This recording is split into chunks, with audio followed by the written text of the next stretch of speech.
Hello everyone, this is Carson, or the Mutant Lord, depending on where you find this or who sent this to you.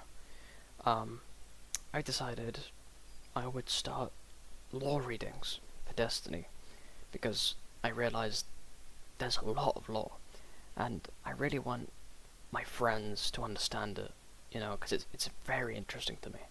So I thought the best way to do it is to turn the lore books into audiobooks, so they could just put them on in the background. And, even if they don't intake all the information, it's at least there if they ever want to find out the lore, I guess. So, if you're here, pull up a chair, play a game, slap this on in the background, and consider yourself a friend if you are hearing this. I will apologize though. Most of the recordings I've made so far have some strange static behind them. And I also don't know how to edit. This is the first time I'm doing something like this. So apologies for the low quality. This is a rough start. Also, I am whispering because I'm recording this at like 4 AM. And I also did the other recordings at 4 AM. But I do think that the tone is fitting for the first few books, because the first books that I've done readings for are all in the perspective of the Winnower. The name the Winnower will become familiar with you as you listen to the books, but they're all in the perspective of the Winnower, who represents darkness in the game. So it's fitting that he speaks in a lower voice. I tried to make the gardener a bit, different, so you could differentiate between who's speaking, even though, the gardener only speaks a bit later. But still, apologies for whispering. The next lore books will probably not be whispers, if I even do any more on the Winnower and the gardener. But if there's anything specific, anybody who's played Destiny, if you have any suggestions on what you want me to read next, I'm all for it. Just leave like a comment or something, or just message me, and I'll start reading the books. My personal next one that I want to do is the 9, because I think those are really interesting too. But if anyone has any suggestions, send them my way and I'll do a reading. So this video will be a reading of the Unveiling lore books. I'll be saying the title of each lore book at the beginning of each segment, so you'll know. And I'll probably find out if I can do that YouTube segment thing. They have like the bars on the timeline, so you can skip ahead. But no one will probably use that, so okay. Pleased to meet you. One of your philosophers said, "It is not to be thought that the life of darkness is sunk in misery and lost in sorrow. There is no sorrow, for sorrow is a thing that is swallowed up in death, and death and dying are the very life of darkness." He was a shoemaker. He was right, and it matters more than anything. According to him, the visible world is a manifestation of eternal light and eternal darkness, and it is in eternal opposition that eternity has revealed itself. The fall was necessary for creation to escape its first imperfect stasis and seek a truer form. Heresy? Well, then I am the heresiarch. The philosopher died of a bowel disease. Those who do not exist cannot suffer, and are of no account to any viable ethics. If the true path to goodness is the elimination of suffering, then only those who must exist can be allowed to exist. It is the nature of life to favor existence over non-existence, and to prefer the fertile soil to the poisoned wind, because those who open their mouths to that wind pass from the world and leave no descendant, whether of flesh or of thought. But imagine the abomination of a world where nothing can end, and no choice can be preferred to any other. Imagine the things that would suffer and never die. Imagine the lies that would flourish without context or corrective. Imagine a world without me. Gardener and winnower. Once upon a time. It was once before a time, because time had not yet begun. A gardener and a winnower lived. We did not live. We existed as principles of ontological dynamics that emerge from mathematical structures, as bodiless and inevitable as the primes. Together in a garden, it was the field of possibility that prefigured existence. They existed because they had to exist. They had no antecedent and no constituents, and there is no instrument of causality by which they could be portioned into components and assigned to some schematic of their origin. If you followed the umbilical of history in search of some atavistic embryo that became them, you would end your journey marooned here in this garden. In the morning, the gardener pushed seeds down into the wet loam of the garden to see what they would become.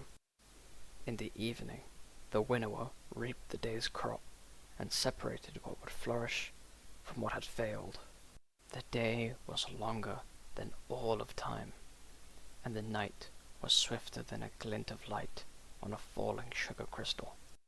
Insects buzzed between the flowers, and worms slithered between the roots, feeding on what was and what might be. The first gradient in existence, the first dynamo of life. Rain fell from no sky. Voices spoke without mouth or meaning. A tree of silver wings bloomed, yielded fruit, shed feathers, bloomed again. In the day between the morning and the evening, the gardener and the winnower played a game of possibilities. The flower game. These are the rules of a game. Let it be played upon the infinite two-dimensional grid of flowers. Rule 1. A living flower with less than 2 living neighbors is cut off. It dies. Rule 2. A living flower with 2 or 3 living neighbors is connected. It lives. Rule 3. A living flower with more than 3 living neighbors is starved and overcrowded. It dies. Rule 4. A dead flower with exactly 3 living neighbors is reborn. It springs back to life.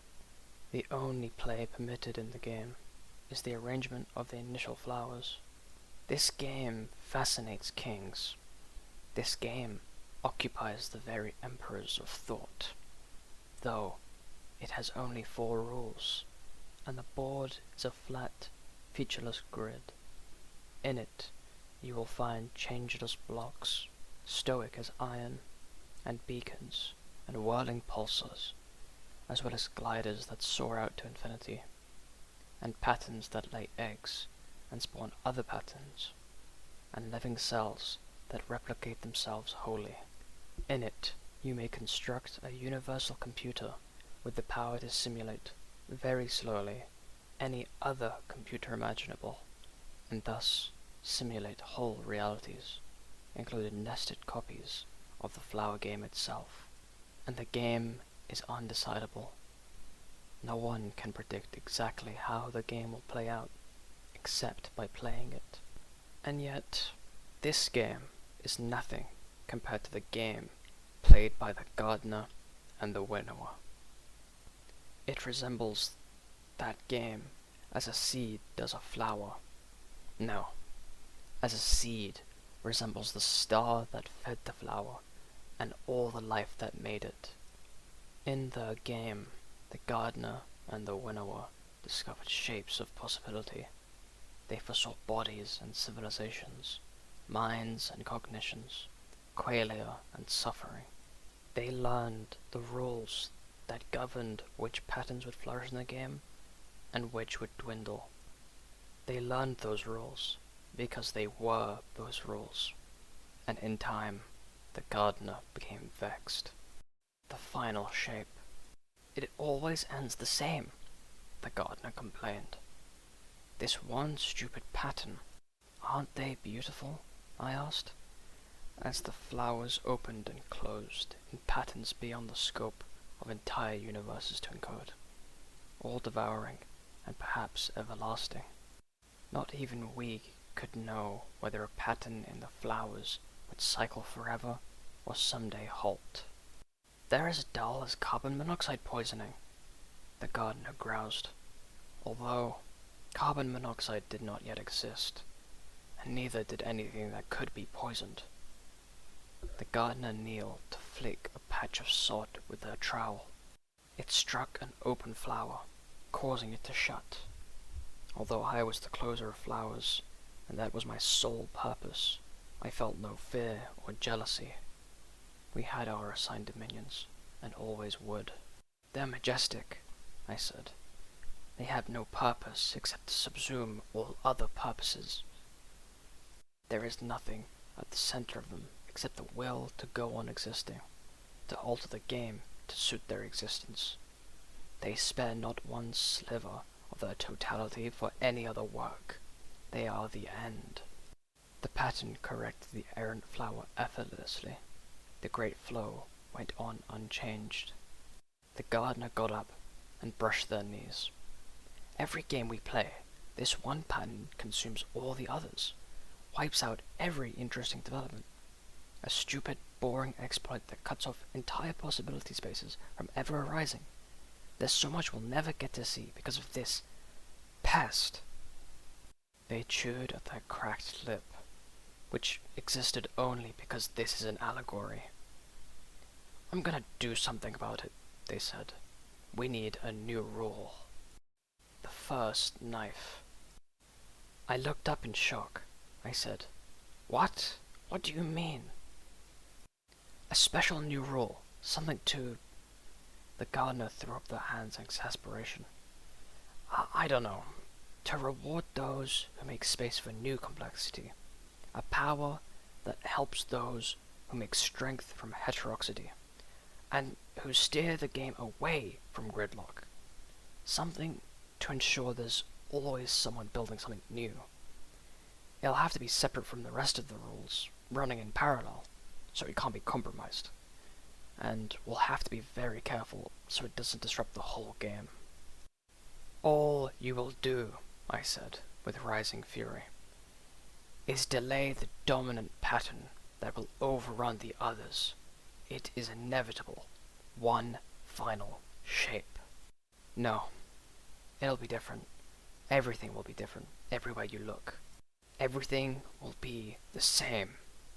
Your new rule only will make great false cysts of horror, full of things that should not exist, that cannot withstand existence, that will suffer and scream as their rich blisters fill with effluent and rot around them, and when they pop they will blight the whole garden. Whatever exists, because it must exist, and because it permits no other way of existence, has the absolute claim to existence. That is the only law. No, the gardener said. I am the growth and preservation of complexity. I will make myself into a law in the game. And thus, we two became parts of the game, and the laws of the game became gnomic and open to change by our influence. And I had only one purpose and one principle in the game, and I could do nothing but to continue to enact that purpose, because it was all I was and ever would be. I looked at the gardener. I looked at my hands. I discovered the first knife. T equals 0. We wrestled in the garden, in the loam of possibility, where nothing existed and everything might. A shadowed agony among the flowers. We trampled the petals beneath our feet. We stomped the fruit to pulp, and we ground the seeds into dust. In the wet pop of grapes, and the smear of berries, in the perturbation of the field that was the garden before the first tick of time and the first point of space, were the detonations that made the universes. Each universe was pregnant with its own inflationary volumes and braided with ever-ramifying timelines, each volume cooling and separating into domains of post-symmetric physics, all of which were incarnations of that great and all-dictating bipartite law that states only, exist, lest you fail to exist. And still, we fought. We brought down the tree of silver wings, and left the stump to smoke amid the meadows. We left prints of our splayed feet, and our straining backs in the clay. Our trampling feet made waves in the garden, which were the fluctuations around which the infant universes coalesced their first structures. The dilation field yawned beneath existence. Symmetry snapped like glass, like creases. Flaws in space-time collected filaments of dark matter that inhaled and kindled the first galaxies of suns. And still we grappled. Our rolling bodies pushed things out of the garden, worms and scurrying life from the fertile soil, wet things from the pools and the leaves. They came out into the madness of primordial space. They thrashed and became large. And I won. I won, because the gardener always stops to offer peace, and when they do, I always strike. But by then, it didn't matter. The game was over. The garden had given birth to creation. The rules were in place, and there would never be a second chance. We played in the cosmos now. We played for everything. And the patterns in the flowers, terrified by our contention, were no longer the inevitable victors of a game whose rules had suddenly changed, and they passed into the newborn cosmos to escape us. And that concludes the reading of the Unveiling lorebook. There's quite a lot more to read from this lorebook, whether it be actual real entries or things to take away from the lorebook itself. Both of which I'm not going to do because I don't think anyone really cares about going into depth. If enough people ask me to, I will go into depth and explain specific parts of the lorebook that I've just read. And as for the other lorebooks, there's too much information that hasn't yet been disclosed. I decided to start with the Winnower and the Gardener lorebook because it's essentially the beginning of time in the Destiny universe. This lorebook is basically the first thing that ever happened in the timeline of events of Destiny. So I thought it's a fitting place to start. Anyways, thank you for listening and watching my terrible gameplay, if you did at all watch it. If you have any suggestions for... Honestly, if you just want anything read, I'm down to just read anything. So if you have a suggestion of something you want me to read, I'll do it, because I'm bored and I need things to do. So just send me a message and I'll get on it. But yeah, this has been fun. See you in the next reading, I guess. Bye bye!